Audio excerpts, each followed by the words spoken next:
Have you ever felt so broken inside that all the wealth in the world couldn't fix you? Imagine a millionaire, a man who had everything, yet lived trapped in a wheelchair, chained to his own bitterness. He looks out the window of his limousine and sees a little girl, hungry, searching in the trash for what he despised on his plate. And then, with an innocence that defies logic, she approaches him and makes a promise that sounds like a cruel joke. "I'll teach you how to walk again." He laughs. Of course he laughs. How could Achild offer the impossible? But what he didn't know was that, in less than 2 minutes, her words would not only change, but save his life forever. A fine drizzle was falling over New York that June evening, turning the lights of Fifth Avenue into golden blurs on the wet asphalt. Inside the black limousine, parked in front of the acclaimed restaurant Per Se, Julian Croft watched the drops trickle down the tinted window. They were silent, like the tears he could no longer shed. "Do you need anything else before we go, Mr. Croft?" asked Samuel, his driver of over 15 years, his voice soft in the rearview mirror. "No, Samuel, we've wasted enough time at this useless dinner," Julian replied, his gaze fixed on the street. Samuel knew that tone. 3 years. 3 years had passed since the accident that had confined him to that wheelchair. But the bitterness in his boss's voice only grew, as if time, instead of healing, only deepened the wound. At 47, Julian Croft was a tech titan. His company, Crofttech, was worth billions. But ever since an expedition in the Appalachian Mountains had shattered his legs, all his fortune seemed like a cruel reminder of everything he had lost. The dinner with investors, another exercise in frustration. He felt the pitying glances, the forced conversations, the way they spoke to him, as if the wheelchair had affected his mind. "Actually, wait," Julian said suddenly. "I'll call Maria. Let her know we'll be late." Maria, his housekeeper, was the only person besides Samuel who still put up with his temper. But as he dialed, something outside caught his attention. In an alley beside the restaurant, a small figure was rummaging through the trash. Was it an animal? No. Looking closer, he saw. It was a child, a little girl. Intrigued, Julian lowered the window just enough to get a better look. The girl, who couldn't have been more than 5 or 6 years old, was searching through the trash bags with a surprising methodology. She wore a faded yellow coat, too big for her small body, and her curly hair was tied in 2 messy pigtails. What shocked Julian was not the scene itself, but the dignity with which she performed it. There was no desperation, only a calm determination, as if she were carrying out a task. "What are you looking at, sir?" Samuel asked, curious. "That girl, what is she doing alone at this hour?" There was something in Julian's voice that Samuel hadn't heard in years. Genuine interest. "Probably looking for food, sir," the driver replied. "Unfortunately, it's common." At that exact moment, the girl found what she was looking for. A takeout container. With almost reverent care, she opened it and began to eat. And then Julian's stomach churned. He recognized the container. It was his dinner, the filet with risotto he had barely touched. A strange feeling hit him. It wasn't pity. It was something deeper, a mixture of discomfort and fascination. The girl ate with a delicacy that didn't belong in that dark alley. Suddenly, as if sensing his gaze, she looked up. Her eyes met Julian's. He expected shame, fear, but instead she met his gaze with an intensity that shook him, and then the unthinkable happened. She smiled, a genuine smile that lit up her dirty face, and to Julian's total astonishment, she closed the container, put it away, and started walking toward the limousine. "Sir, she's coming," Samuel warned, concern in his voice. "Do you want me to get out?" Julian didn't answer. There was something about that child, a confidence that paralyzed him. "Wait," he said. The girl stopped beside the window. Up close he could see her face, large, dark eyes, freckles dotting her small nose. There was a nobility in her that impressed him. "Hi," she said, unafraid. Julian found himself responding, "Hi." "You look sad," she continued, tilting her head, studying him. The direct observation left him speechless. Julian Croft, silenced by a street child. "What are you talking about?" he finally managed to say, his voice harsher than he intended. "Your eyes," she replied, pointing to her own face. "My mum says eyes are the windows to the soul, and yours are closed, like windows in a storm." Irritation and fascination battled within him. Who was she to dissect him like this? "Where's your mother?" he asked, changing the subject. "Working," she said matter-of-factly. "She cleans offices at night. I wait in safe places." "And this is safe?" Julian gestured toward the alley. "There's the light from the restaurant, and the security guard is my friend," she explained with flawless logic. There was an articulateness in her speech that didn't match her age. "What's your name?" he asked, surprising himself. "Lily," she replied with a small curtsy. "Lily Evans. And you?" "Julian Croft," he said. Lily's eyes widened. "The computer man from TV. My teacher showed us a video of you." Then her expression changed. "Why are you in that chair? Did you hurt your legs?" The question, so direct, hit him like a punch. "Yes, it was an accident." Lily nodded, processing the information. Then her face lit up. "Sir, how about a trade?" "A trade?" he repeated. "Yes. Give me your leftovers, and I'll teach you how to walk again." The proposal was so absurd that Julian let out a bitter laugh, a sound he himself barely recognized. "And how are you, a child, going to teach me to walk? Not even the best doctors in the world could." But Lily was unfazed. "Walking isn't just with your legs, you know. My teacher says we also walk with our ideas." He rolled his eyes. "Kid, you don't know what you're talking about. Some things just break." "Like Meidel's arm," she agreed. "But I still play with her, just in a different way." The simplicity of that logic hit him in a way no expensive therapy ever had. "Real walking," Lily continued, her eyes shining, "is going where your dreams are, not just where your feet take you." Julian stopped laughing. The sentence, coming from that little girl, seemed incredibly profound. "Where did you hear that?" "I made it up just now," she said, shrugging. "But it makes sense, doesn't it? You have legs that don't work, but you can still go anywhere." "It's not that simple," he retorted, though he felt something stirring inside him. "Why not? You have this huge car, money. I don't have any of that, and I can go to a lot of places." There was a wisdom there that disarmed him. He looked at her more closely, the intelligence shining in her dark eyes. "Shouldn't you be in school?" he tried, changing the subject. "School is in the daytime," she replied, as if he were the foolish one. He almost smiled. "And you go?" "Of course. I'm in kindergarten. I can already read almost everything." "And where do you live?" "In the Bronx. It's far, but there's a bus." Julian knew the neighborhood's reputation. "And does your mother know you're out here, rummaging through the trash?" Lily's face grew serious. "She doesn't like it, but sometimes she comes home so tired. I just don't want her to worry." Then she added, as if needing to justify herself, "I only take clean food, I swear, and I use hand sanitizer." To prove it, she pulled a small bottle from her pocket. The image of this little girl, taking care of her mother instead of being cared for, touched something deep in Julian. For a moment he forgot his own bitterness. "When does your mother finish work?" "At 5 a.m., she said. "The security guard lets me sleep in his office. He's nice." "And you're always alone?"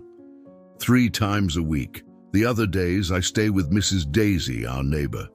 But she charges, and my mom doesn't have money to spare." The matter-of-fact way Lily described her precarious life awakened an emotion in Julian he hadn't felt in a long time. Indignation for someone else. "Lily," he said, making a decision, "would you like to have a better dinner? I can ask the restaurant to prepare something for you." Her eyes widened. Real food. But then she became serious. I can't. My mom says never to accept things from strangers. Your mother is right, he agreed, but it wouldn't be from a stranger. It would be from the restaurant, and you can eat here, where the security guard can see. Lily thought about it. Can I take some for my mom too? The question caused a tightness in Julian's chest, a tightness that wasn't unpleasant. Of course, he turned to Samuel. Go to the restaurant, ask for 2 full meals to go. While they waited, Lily looked at him with disconcerting seriousness. Do you know why rich people get sad? She asked. Why? Because you have so much, but you only think about what you don't have. My mom says happiness is like a flower. It can grow anywhere, but it needs to be watered. Your mother sounds like a wise woman, Julian commented, genuinely impressed. She is, Lily said with pride. She was in college, you know, but she had to stop when I was born. And your father, he hissed, and immediately regretted it when he saw the shadow that crossed her face. He left before I was born, she answered without drama. But it's okay. It's me and my mom against the world. Just then, Samuel returned with 2 large bags. The aroma of fresh food filled the air. Wow, that's a lot of food, Lily exclaimed, peeking inside. There's some for you to eat now and for your mother later, Julian explained. Are you sure you'll be okay here? Lily nodded. Of course, Mr. At least she wasn't completely alone. Lily, he said, making another decision. I'd like to talk with you more, and to meet your mother. Can I come back here tomorrow? She studied him. Why? The question caught him by surprise again. Because I think you have important things to teach me. A smile lit up Lily's face. About walking again? Yes, Julian replied, and realized to his own astonishment that he was serious. About walking again. It's a deal then. She held out her small hand to seal the agreement. Tomorrow after school, I'll be at the neighborhood library until 6, when my mom picks me up. He shook her hand. Where can I find you? At the square near the Bronx bus terminal, she said. And don't come in this car. It looks like a kidnapper's car. The observation drew a genuine laugh from Julian, the first in a very, very long time. Deal. I'll come in a less suspicious car. Lily stepped back, holding the bags like a treasure. Thank you for the food, Mr. Julian. And remember, the first step to walking is wanting to go somewhere. With that, she turned and ran under the awning. As the limousine pulled away, Julian found himself looking back. Something had changed inside him. A spark. Where to, sir? Asked Samuel. Julian thought. Home, Samuel. And tomorrow. Tomorrow we have a different kind of appointment. For the first time in years, he allowed himself to think that maybe, just maybe, there were still places worth going to.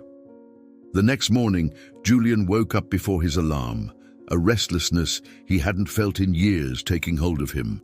The conversation with Lily had awakened something in him, a curiosity about that extraordinary child. Good morning, sir, said Maria, his housekeeper, bringing in his breakfast. You're already awake? This is new. I have an appointment today, he replied. An appointment? Maria raised her eyebrows in surprise. Julian rarely left the house. Yes, in the Bronx. The Bronx? Do you have business there? Her surprise was understandable. Not exactly. I met a girl yesterday, an incredible child. She was looking for food in the trash behind Per Se. Maria's face softened. Oh, the poor thing.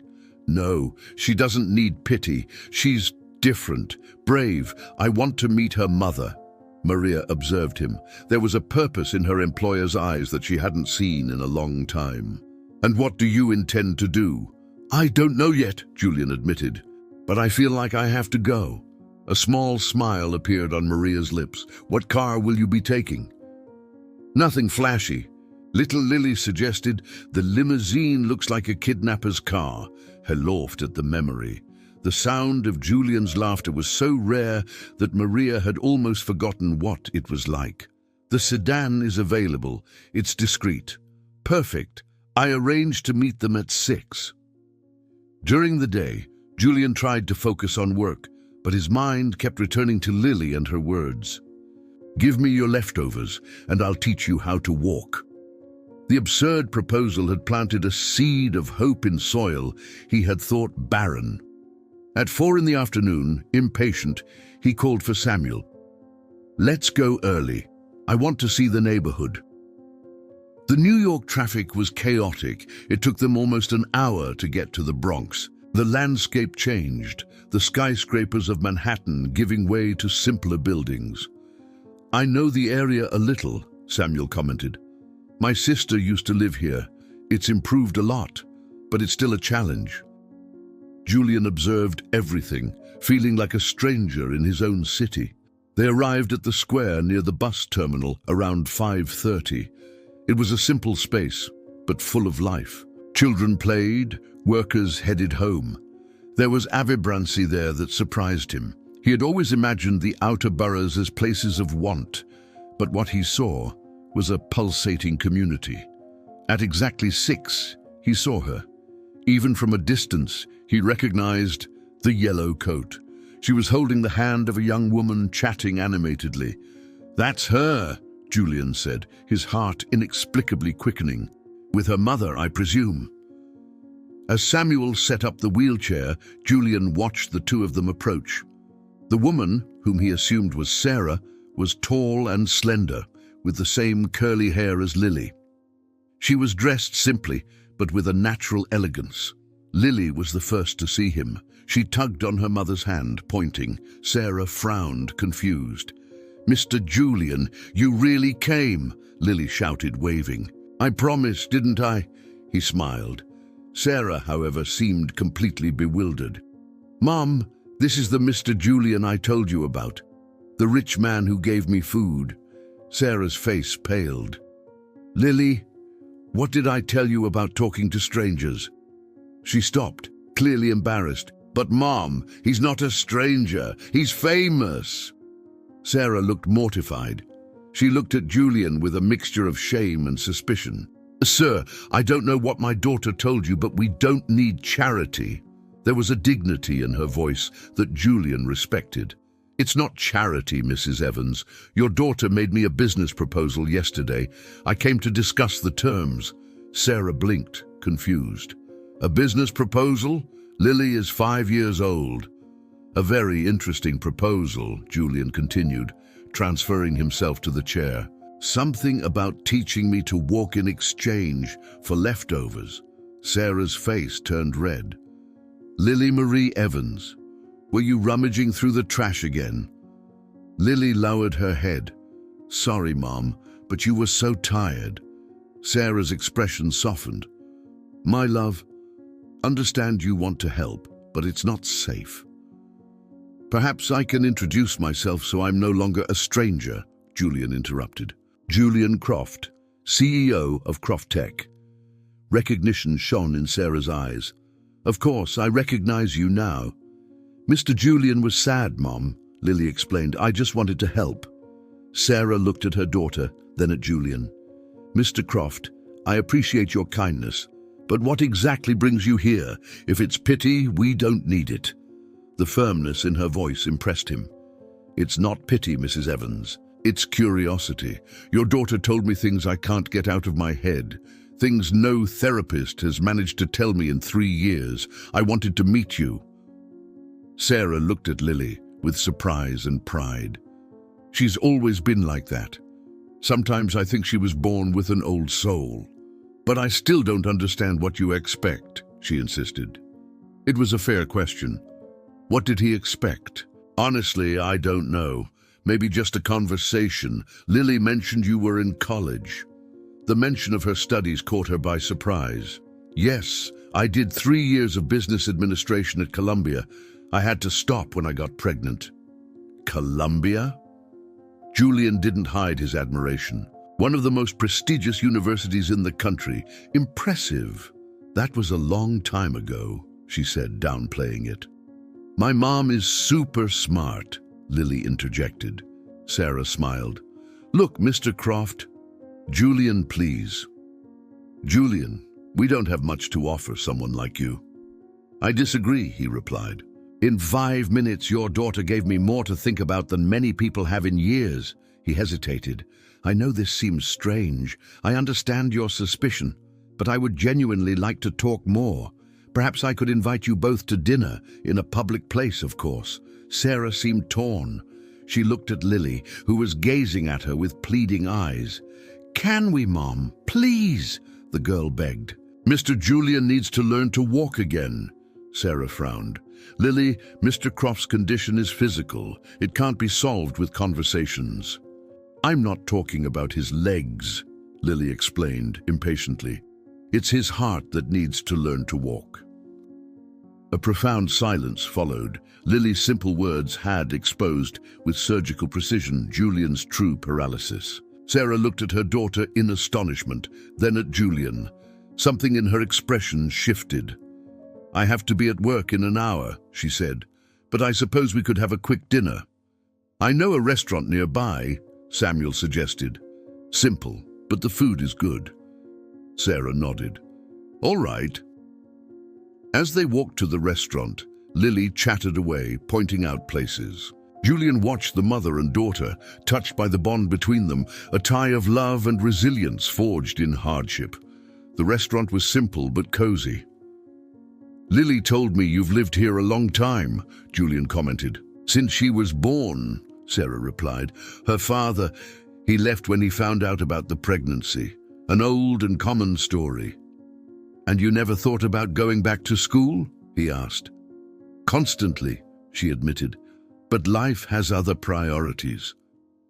My mom could be the boss of everyone, Lily said with pride. Sarah laughed, but Julian saw the weariness in her eyes. And you? Sarah asked, turning the tables. Lily mentioned an accident. Julian took a deep breath. For the first time, he felt like being honest about it. 3 years ago, I was hiking in the Appalachian Mountains. There was a landslide. I was trapped under the rocks for hours. He paused. I understand, Sarah said, sparing him the details. It must have been difficult. The legs were the least of my problems, Julian admitted. It was the feeling of uselessness. But you kept working, she observed. It's not the same. Before, I was known for my energy. Now you have to find other ways to be who you are, Sarah completed, with an insight that surprised him. Exactly, Lily exclaimed. That's it. Walking isn't just with your legs. Julian looked at the girl with admiration. Where do you get these ideas, Lily? From my head, she replied. The food arrived, simple plates of home-cooked meals. As they ate, Sarah spoke about her job, the exhausting routine, the struggle to give Lily a decent life. But we're going to turn things around, she said. I'm saving money for a technical accounting course. How long would that take? Julian asked. Sarah hesitated. Another 8 months, maybe. As dinner progressed, Julian found himself more and more impressed with Sarah, her dignity, her determination, and Lily. Lily was simply extraordinary. When they finished, Sarah looked at her watch. I have to go. And where does Lily stay? He asked. Tonight, with Mrs. Daisy, our neighbor. Her tone indicated she wasn't comfortable with the other nights. I see, Julian said without judgment. Can I give you a ride back? She nodded. On the short drive to their building, Julian made a decision. When they stopped, he turned to Sarah. I'd like to make a proposal, not out of pity, but because I believe it would be mutually beneficial. She looked at him with suspicion. What kind of proposal? A job, he replied. Crofttech is implementing a new social responsibility program. We need someone who understands the needs of the communities we want to help. Someone like you. I don't have a degree, she said, but you have something more valuable, practical knowledge, and you studied business at Columbia. It's the perfect combination. What would the job be? She asked, still cautious. Consulting, flexible hours, compatible with the studies you want to pursue. Sarah's eyes widened. Since you mentioned the technical course, part of the deal would be to sponsor your education, whether it's the course or returning to university. She shook her head in disbelief. It sounds too good to be true. Perhaps, he smiled. But believe me, this isn't philanthropy. Croft needs people like you. It's a fair exchange. She seemed divided. I need to think. Of course. Take all the time you need. He gave her his personal card. One last thing, Julian added, smiling at Lily. If you agree, I'd like Lily to participate as our junior consultant. Lily's eyes sparkled. I can help. I have lots of ideas. I'm sure you do, Julian said. Sarah looked at her daughter, then at him. Why are you doing this? The truth. He thought for a moment. Because your daughter made me a proposal. And for the first time in 3 years, I felt that maybe I can learn to walk again. Not with my legs, but with something much more important. A silence settled, broken by Lily. See, Mom? It told you I could teach him. Sarah looked at her daughter, then at Julian. A decision was forming in her ears. I'll think about your offer, Mr. Croft. Julian, he corrected her with a smile. I'll think, Julian, and thank you for the respect. As he watched them enter the building, Julian felt a lightness he hadn't experienced in a long time. Lily turned to wave one last time, her smile radiant. Home, sir? Asked Samuel. Yes, Julian replied. For today. As the car pulled away from the Bronx, he looked at the city that suddenly seemed bigger, more complex. And for the first time in 3 years, he thought about the future with something resembling hope. 3 days passed, and Sarah's silence weighed on Julian. With each hour, he was surprised by his own anxiety. Several times he glanced at his phone, resisting the urge to call. On the morning of the 4th day, during a meeting, his cell phone vibrated. Unknown number. Hello, Mr. Croft. This is Sarah Evans. Her voice sounded formal, a little nervous. Sarah, it's good to hear from you, and please call me Julian. There was a pause. I've thought a lot about your proposal. I'd like to discuss the details, if it's still on the table. A wave of relief washed over him. Of course, when is good for you? I have some time off this afternoon. Lily gets out of school at 3. We could meet after that. Perfect, he said, already rearranging his schedule, at the same square. I thought we could meet somewhere more professional. There's a coffee shop near the subway station. It's simple, but quiet. Julian noted the shift.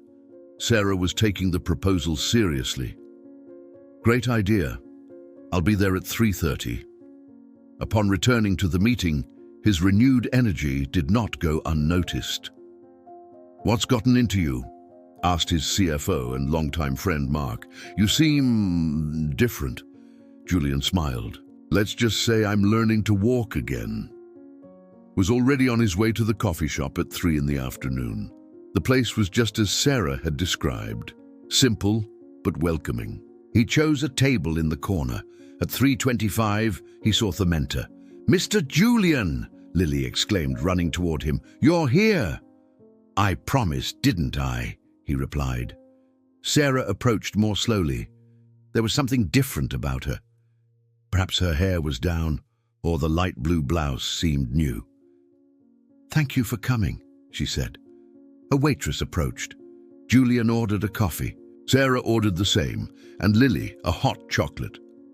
So, Sarah began, about your proposal. I confess at first, I thought about refusing. What made you change your mind? He asked. She glanced at Lily, who was drawing in a notebook. I realized I was being proud at the expense of my daughter's future. If there's a legitimate opportunity to improve our lives, it would be foolish to refuse. I'm glad you think so, because that's exactly what it is, a legitimate opportunity. Still, Sarah said, I have a few conditions. I'm listening. First, I want a formal contract with all responsibilities defined. Second, I want to be evaluated like any other employee. If I'm not good enough, I want to be told. Julian was impressed. Fair enough. Anything else? Yes, I want a clause guaranteeing that the scholarship is not tied to my employment with the company. If the job doesn't work out, I want to be able to continue my studies. The request surprised him with its long-term vision. I completely agree. The goal is to empower you, regardless of the future. Sarah visibly relaxed. Their orders arrived. Look, Mr. Julian, said Lily, showing him her notebook. I made a drawing for you. It was 3 stick figures, a large one in a wheelchair, a tall, thin one, and a small one in the middle. Above them, a smiling sun. It's the 3 of us in the Garden of Happiness, she explained. The teacher asked us to draw our friends. Julian felt a lump in his throat. Lily considered him a friend. It's beautiful, Lily. Can I keep it? Of course. I made it for you. Sarah watched the interaction. She's talked about you non-stop. She even made up a story about a prince who lost his legs but gained wings. Wings? He raised his eyebrows. Invisible ones, Lily explained seriously. Only people with a good heart can see them. They exchanged a look. Getting back to business, Sarah said. What exactly would my role be? Crofttech is launching an initiative called Technology for All. The idea is to create digital inclusion centers in underserved communities. Sarah listened attentively. The problem, Julian continued, is that we're a bunch of privileged executives trying to solve problems we've never experienced. We need someone to tell us what really works. And you think I can be that person? I'm sure of it. You have the life experience, the intelligence, and you studied business at Columbia. It's the perfect combination. How would it work in practice? Consulting, with flexible hours, you would participate in planning, conduct research. As the program grows, we could discuss a more permanent role. And as for college, you could resume your studies immediately. Sarah took a deep breath. It sounds too good to be true. I understand your skepticism, Julian smiled, but I assure you there are no strings attached. In fact, you'd be doing me a favor. This project is important to me personally. Why? She asked. After the accident, I lost my purpose. This project, it could give new meaning to what I do. There was a vulnerability in his voice that surprised him. See, Mom, Lily interjected. I told you, Mr. Julian needs to learn to walk with his heart. Sarah smiled at her daughter. You're right, my little sage. Turning to Julian, she asked, when would we start? His heart quickened. Whenever you're able. We can schedule a meeting at Crofttech next week. And my current job? How much notice do you need to give? 2 weeks. Perfect. That gives us time to prepare everything. And Lily? What about her with my new hours? Crofttech has a daycare for employees' children. A real daycare, Lily asked, her eyes wide. With toys and everything? With toys, books, computers, and lots of other children, he smiled. Lily looked at their mother pleadingly. Sarah took a deep breath. I think so. Let's give it a try. Those simple words seemed to carry immense weight. It wasn't just a job. It was a life change. Great. I'll have my assistant prepare everything. And what about the practical details, salary, benefits? Everything will be in the contract, but it will be commensurate with your background. And there's health insurance, a meal plan. Health insurance, Sarah repeated, her voice faltering, for both of us. Of course. It extends to dependents. Sarah looked down, struggling to maintain her composure. Julian understood. What was a basic benefit for him was a security for her that she might never have had. Mom, are you crying? Lily asked. No, sweetie. Just something in my eye. The conversation lightened as Julian described the Croft Tech building, with its elevators and, to Lily's fascination, a rooftop garden. "Like a garden in the sky," she said. "Can we plant something there?" "Of course. What would you like?" Lily thought for a moment. "Sunflowers, because they always face the sun. Even when it's cloudy, they know where to look for the light." Once again, Lily's casual depth surprised him. He glanced at Sarah, who was watching her daughter with a mix of pride and awe. "Where does she get these things?" he asked quietly. "Honestly, I have no idea," she smiled. "My mom says I have an old soul," Lily explained.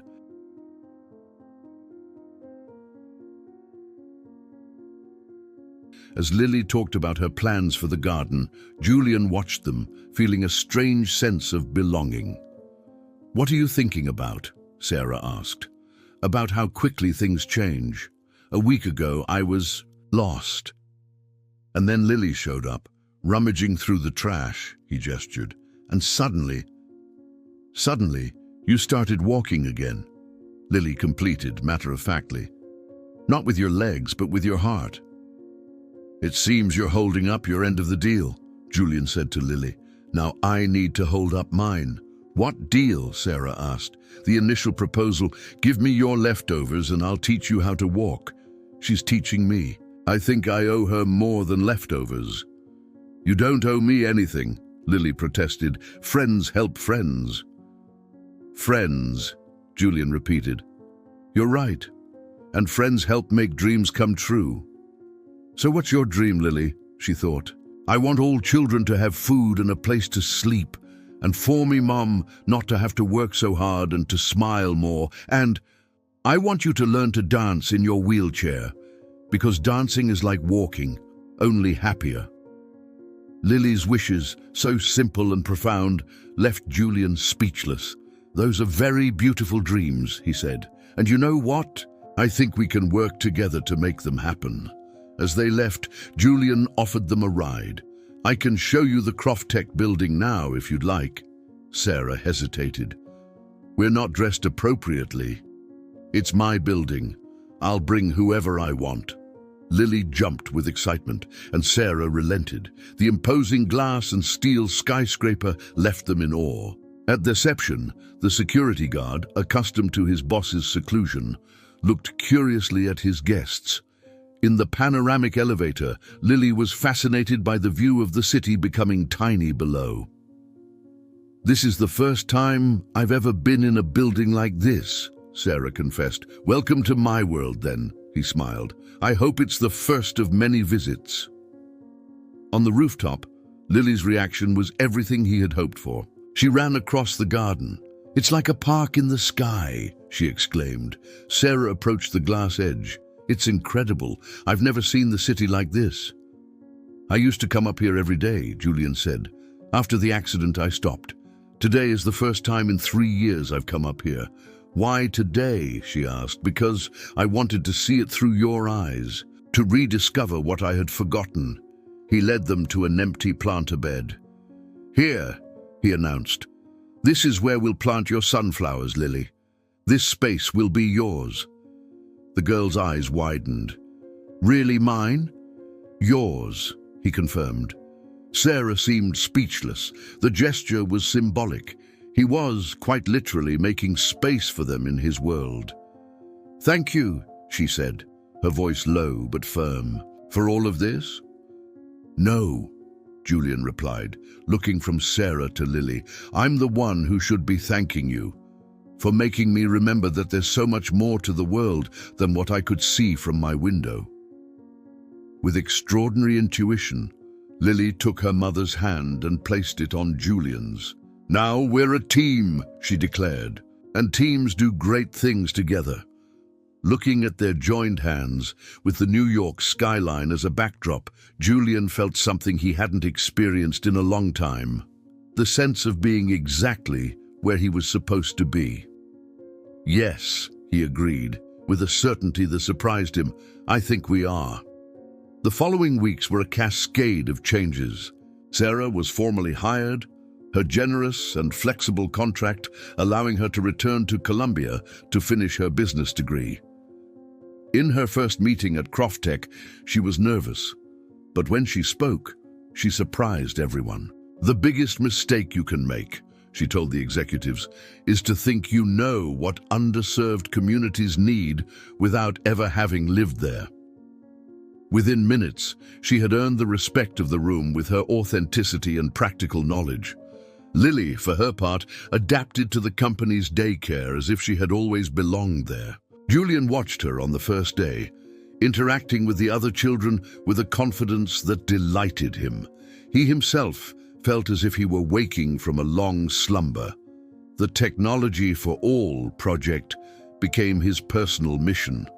A month later, he invited them to dinner at his home, a Manhattan mansion that rarely saw visitors. "My goodness, is this a house or a museum?" Lily asked upon entering. "Do you live here all by yourself?" "Essentially, yes," Julian replied. "Doesn't it get lonely?" she pressed. He exchanged a look with Sarah. "Yes, it gets very lonely." "Why don't you get a dog?" Lily suggested. "Or a family?" Seeing the dining table was far too long for just 3 people, Julian asked for dinner to be served on the back terrace, overlooking the illuminated garden. "It's cozier," he explained. During dinner, Sarah talked about the university. "The professors were impressed when they learned you're sponsoring me," she commented. "Some people might get the wrong idea." "I don't care what people think," he assured her. "You were hired on merit, and everyone knows it." The conversation then turned to Lily, who seemed strangely quiet. "Is everything okay at daycare?" Sarah asked. "It's just that at daycare I'm just another kid," Lily sighed. "I wish I could help with the project too, like you promised." Julian smiled. "You want to be our junior consultant?" "I was waiting for the right moment. If your mother agrees, of course." Sarah hesitated. "She's only 5, Julian." "Almost 6, Lily protested. "And I understand serious things. You need my help to design the kids' space in the centers." Lily's face lit up. Sarah, seeing the hope in her daughter's eyes, relented. "All right. Yay! I'm going to be the best junior consultant in the world," Lily exclaimed. After dinner, with Lily settled in a guest room, Julian invited Sarah to his personal office. A spacious room with floor-to-ceiling bookshelves and a breathtaking view of the city. "Wow," Sarah murmured. "It was my father's favorite room," Julian said. "He was a literature professor. I was the one who built the company." "Impressive," she commented. "It wasn't without its costs," he admitted. "I sacrificed relationships." "Were you ever married?" she asked. "Engaged, twice. The first ended because of work. The second was after the accident. She said that this wasn't what she signed up for." "That's terrible," Sarah said. He shrugged. At least she was honest. There was a comfortable silence. "And you," he asked, "never thought about rebuilding your life?"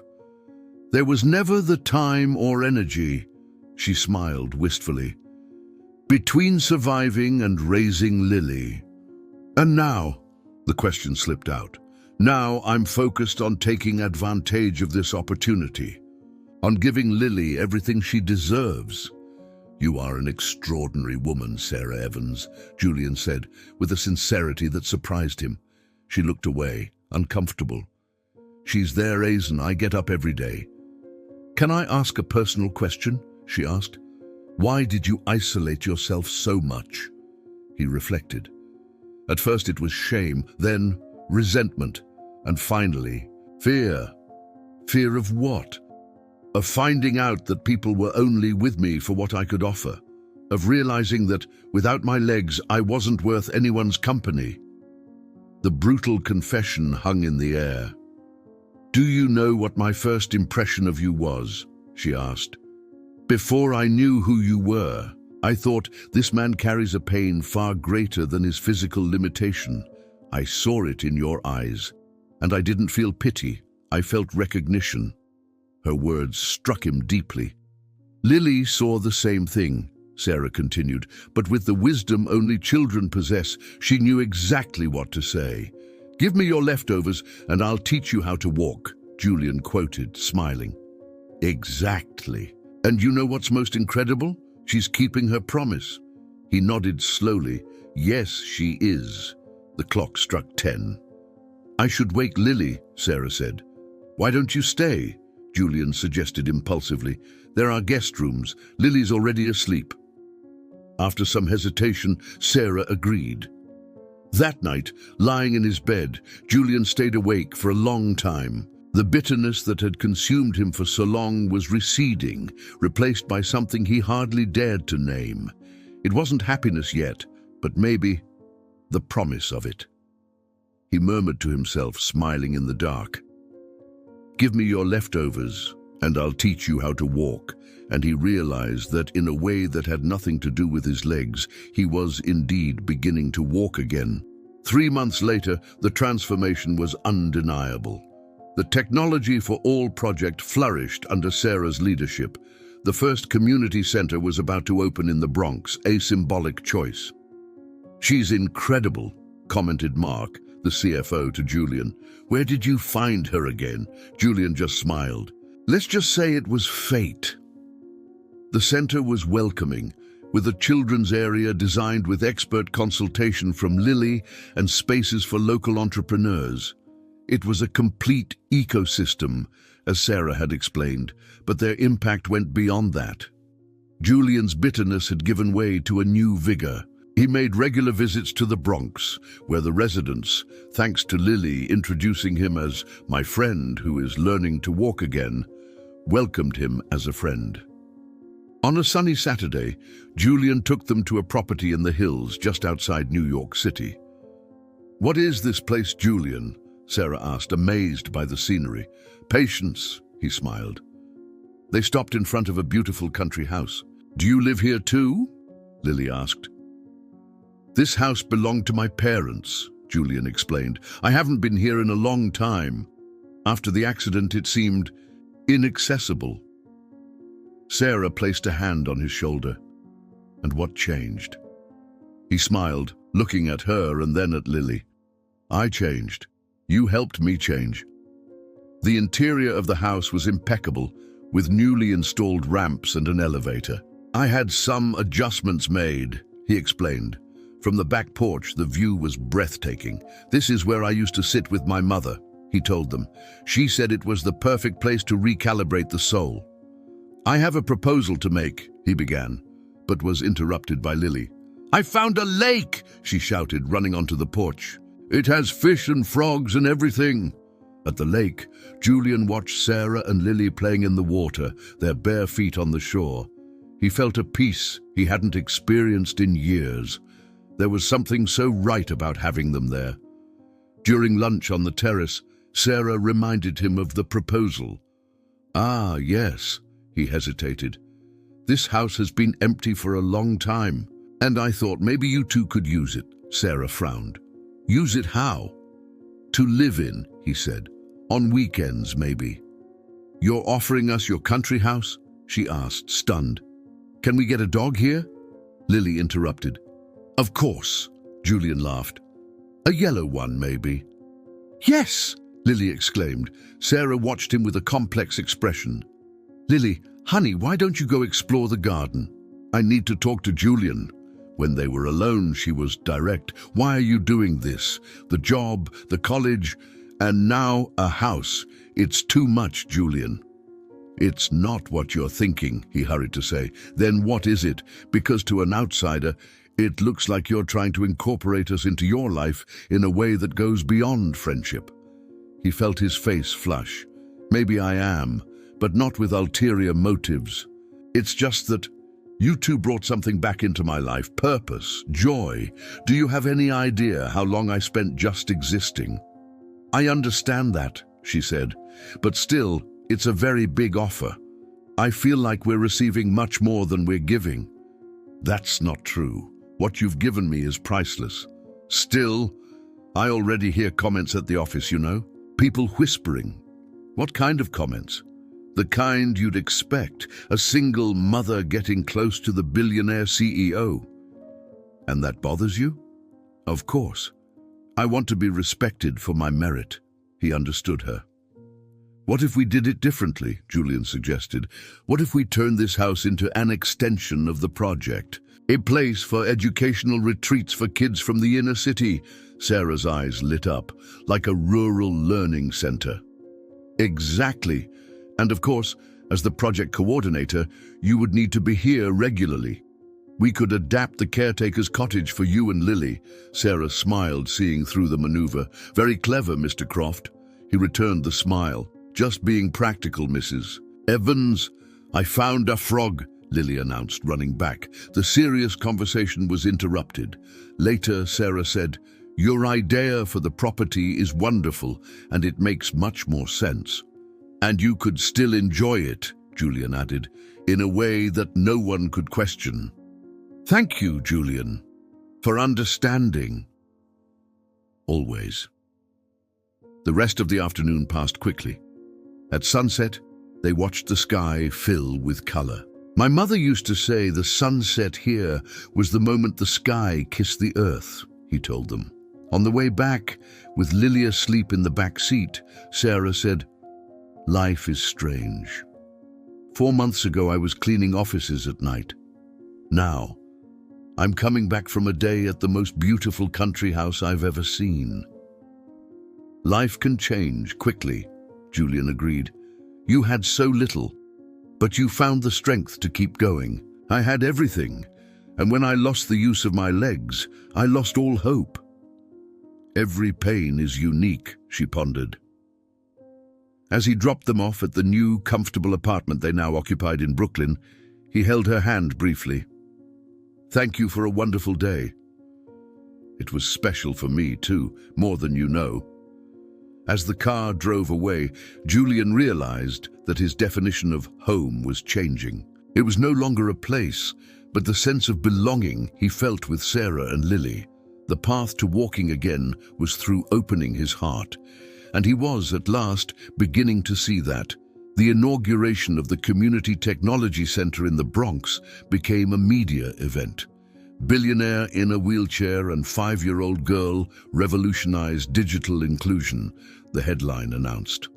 On the morning of the opening, Julian was nervous. I don't like this narrative, he told Mark. It makes it sound like I'm using them for public relations. Relax, his friend advised. Anyone who knows the three of you knows it's genuine. The word Mark used before leaving his office echoed in his mind. Family. The idea Barthen settled and comforted him. His thoughts were interrupted by Lily, who ran in. Mr. Sarah looked elegant in a white suit, and Lily was adorable in a dress embroidered with sunflowers. You two are acting weird today, the girl commented. In the Bronx, a crowd awaited them. The ceremony was a success. Julian's speech was sincere, but it was Sarah who captivated everyone, speaking with passion about dignity and the future. Then Lily pulled the microphone down. Hi everyone, my name is Lily, and I'm almost 6 years old. I wanted to thank Mr. Julian for learning to walk again with his heart, because when rich people are happy, they can help everyone else be happy too. There was laughter and emotional applause. Julian felt his eyes well up. After the ceremony, as the community explored the new center, they were approached by representatives from the Horizon Foundation, one of the largest in the country. We have a proposal, said the executive director Beatrice Campos. In the meeting room, the proposal was revealed, a multi-million-dollar investment to replicate the model in 10 other communities over the next year, with the potential for 50. The main condition?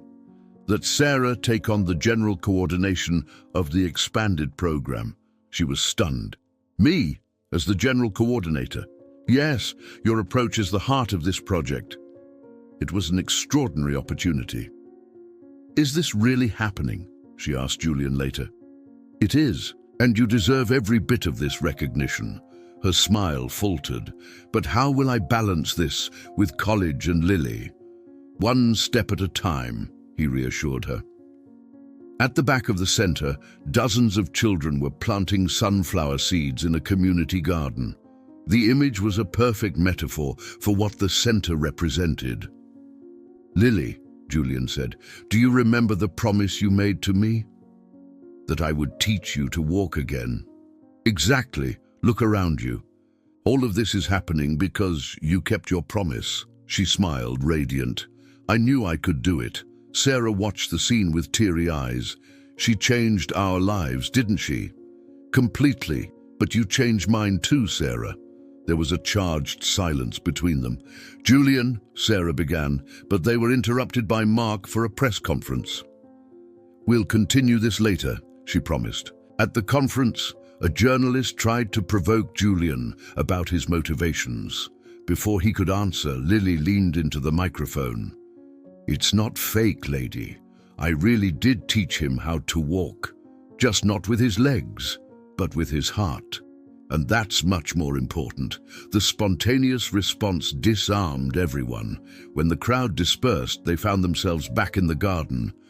"Sarah," Julian began, "what were you going to say before?" She took a deep breath. "Things have changed between us, Julian. You feel it too, don't you?" "Yes," he admitted. "It's complicated because of our professional situation, and because of Lily.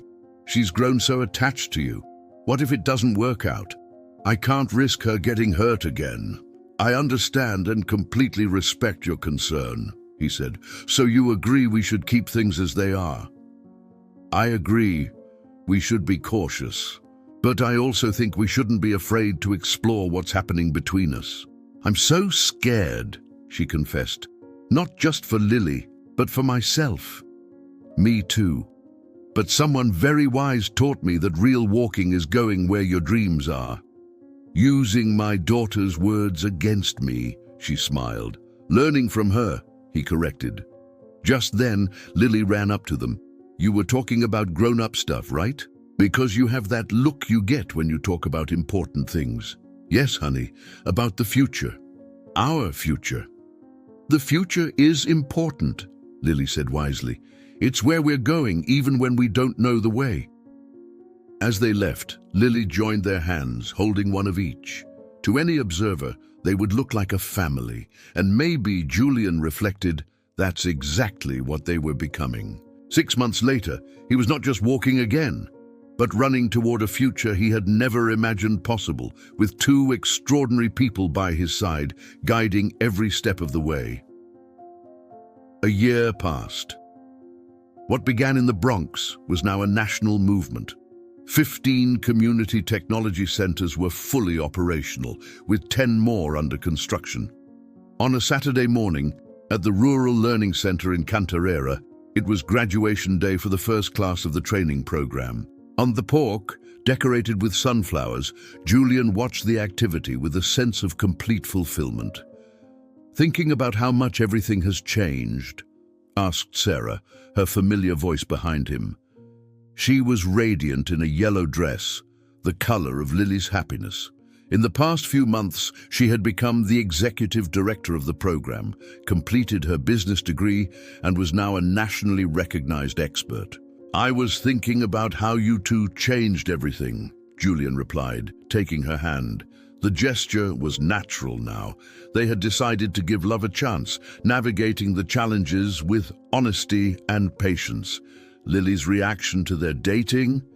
"Finally, I thought you guys would never realize you love each other." "Where is our little philosopher?" Julian asked. "In the sunflower garden, of course," Sarah replied, giving the photographers instructions on the best angles to capture the soul of the flowers.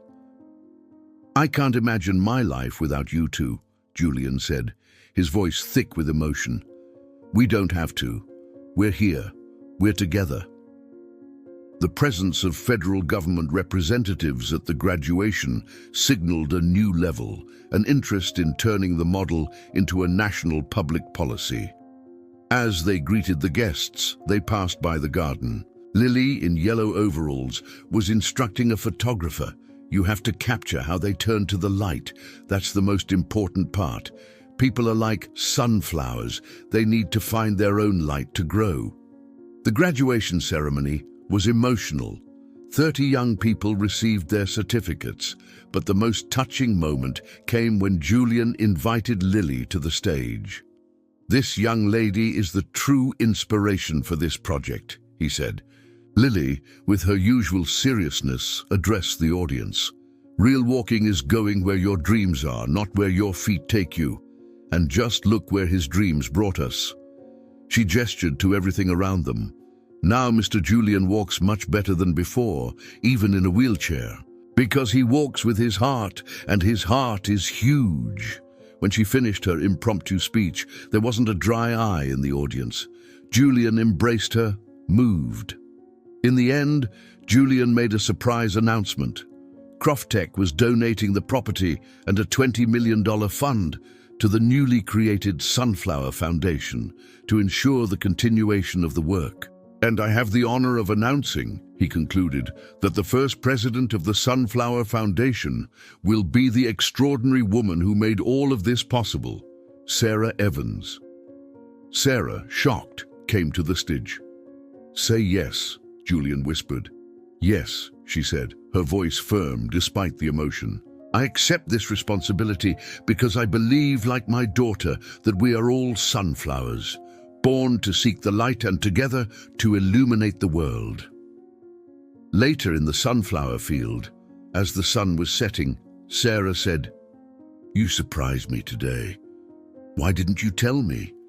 "I wanted to see your genuine reaction," he smiled. Just then, Lily approached with a mysterious smile. "I have a secret. Actually, two. I knew about the foundation, and I knew from the beginning that you two would fall in love." "How could you have known?" Julian asked. "Because Mom needed someone to love who wouldn't leave." It was perfect. The simplicity of the child's logic left them speechless. Lily held out a bouquet of sunflowers to Julian. "For you, as a thank you for keeping your part of the deal."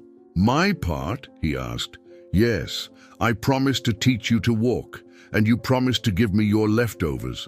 But you gave so much more. You gave a whole feast to me, to Mom, and to all those kids." He felt a lump in his throat. "Actually, you were the one who gave the feast, Lily. The most nourishing feast I've ever received. And love," Lily added. "Don't forget the love. It's the most important ingredient." Sarah knelt to hug her daughter, and Julian leaned in to wrap his arms around both of them. There, in the middle of the sunflower field, they formed a perfect circle, a family. "Do you know what the sunflowers are saying now?" Lily asked.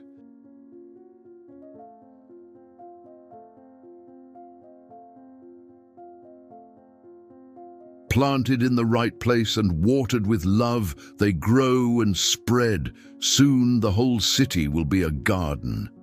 And in that moment, they knew that Lily's impossible prophecy had come true. She had truly taught a man to walk toward his dreams, proving that true mobility depends not on legs, but on an open heart. Dear listeners, we hope the story of Julian, Sarah, and Lily has touched your hearts.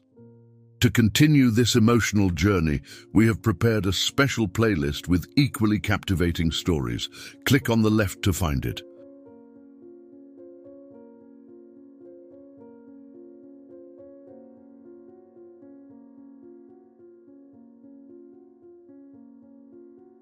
Every day, we bring you unique stories that explore the complexity and beauty of human existence.